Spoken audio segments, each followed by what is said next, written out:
Exatamente. O culpado é aquele que foi criado sendo responsabilizado, perdão, por tudo de ruim que acontece em volta dele.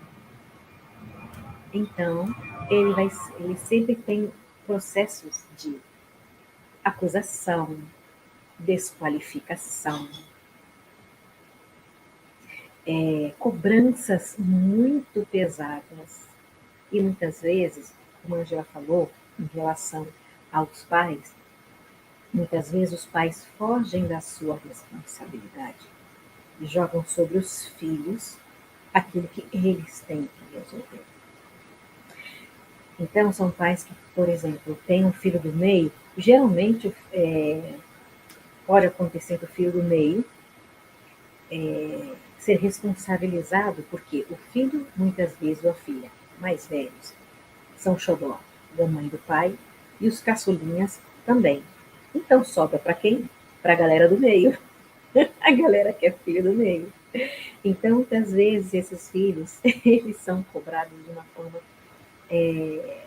extremamente inadequada, desumana. Por quê?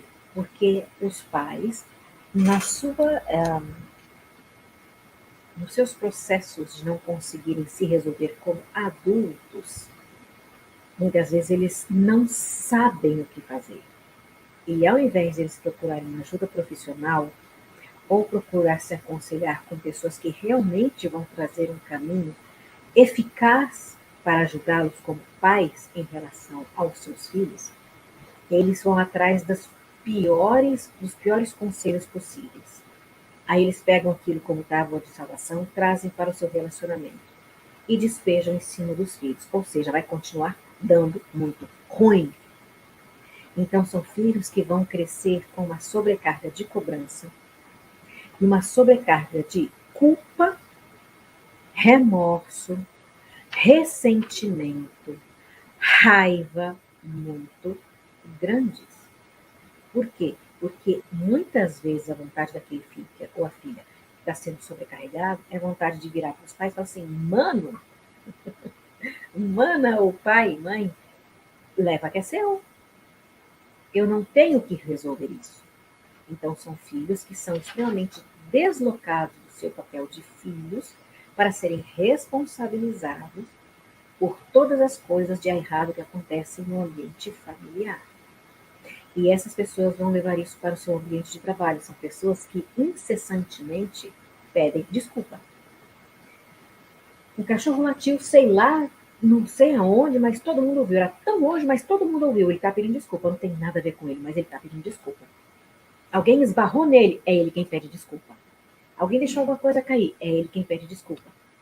Alguém fez alguma coisa errada no ambiente de trabalho, é ele que está pedindo desculpa para o chefe. Por quê? Porque são pessoas extremamente sobrecarregadas com a responsabilidade dos outros. E são pessoas que têm dificuldade de perguntar para si mesmo: peraí, mas isso aí é meu? Realmente sou eu responsável por isso? Qual é o meu lugar nessa bagunça toda? Então, aqueles que se sentem culpados, eles estão muito mais imersos nesse emaranhado de papéis fora do lugar do que todos os outros. E nesse sentido, eles não conseguem, por medo de serem, eles precisam alimentar um amor que eles não tiveram. Porque quando vem o sentimento de culpa, a acusação que gera o sentimento de culpa, qual é a primeira coisa, uma das primeiras coisas que essa pessoa faz? Ela fala assim: eu estou decepcionando. Eu errei com aquela pessoa. Então, provavelmente eu estou em dívida com essa pessoa. Então, para ser aceito e receber uma segunda chance de agradar, ele vai se submetendo. E como as outras pessoas, principalmente os pais, em um ambiente extremamente desfavorável na família, vai fazer o quê? Até dar uma segunda chance, mas dá uma segunda chance sempre cutucando, sempre alfinetando, sempre dizendo uma palavra que ele sabe que aquele filho ou aquela filha vai se sentir mal e ainda mais culpado, e aí vai se submeter ainda mais aos demandos. Para quê? Para conseguir a aceitação, a aprovação. não ser colocado de fora, não ter a porta fechada na cara.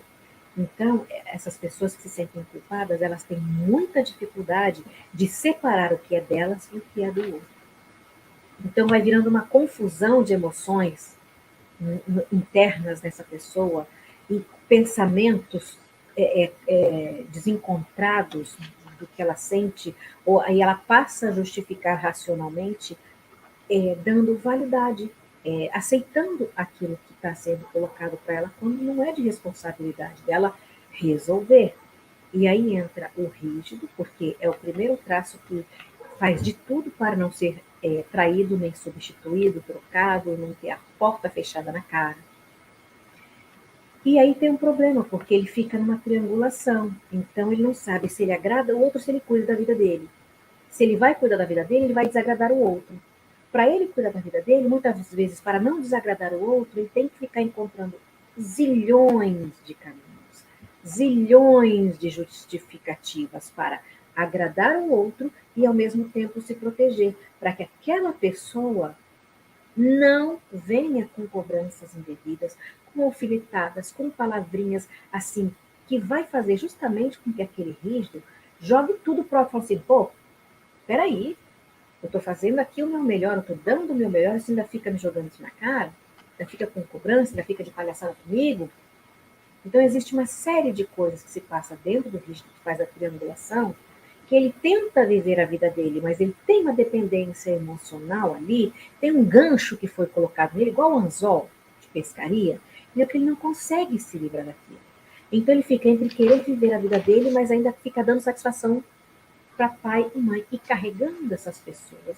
Porque se ele deixar pai e mãe, ele vai se sentir culpado, porque são pessoas que estão ficando velhas, a mãe carregou ele ou ela na barriga durante 9 meses, o pai trabalhou feito um burro de carga para dar escola e faculdade, então ele precisa, quer dizer, pela dependência emocional, ele precisa, essas são as réguas que ele tem. É diferente de quando ele desenvolve o comportamento do competidor.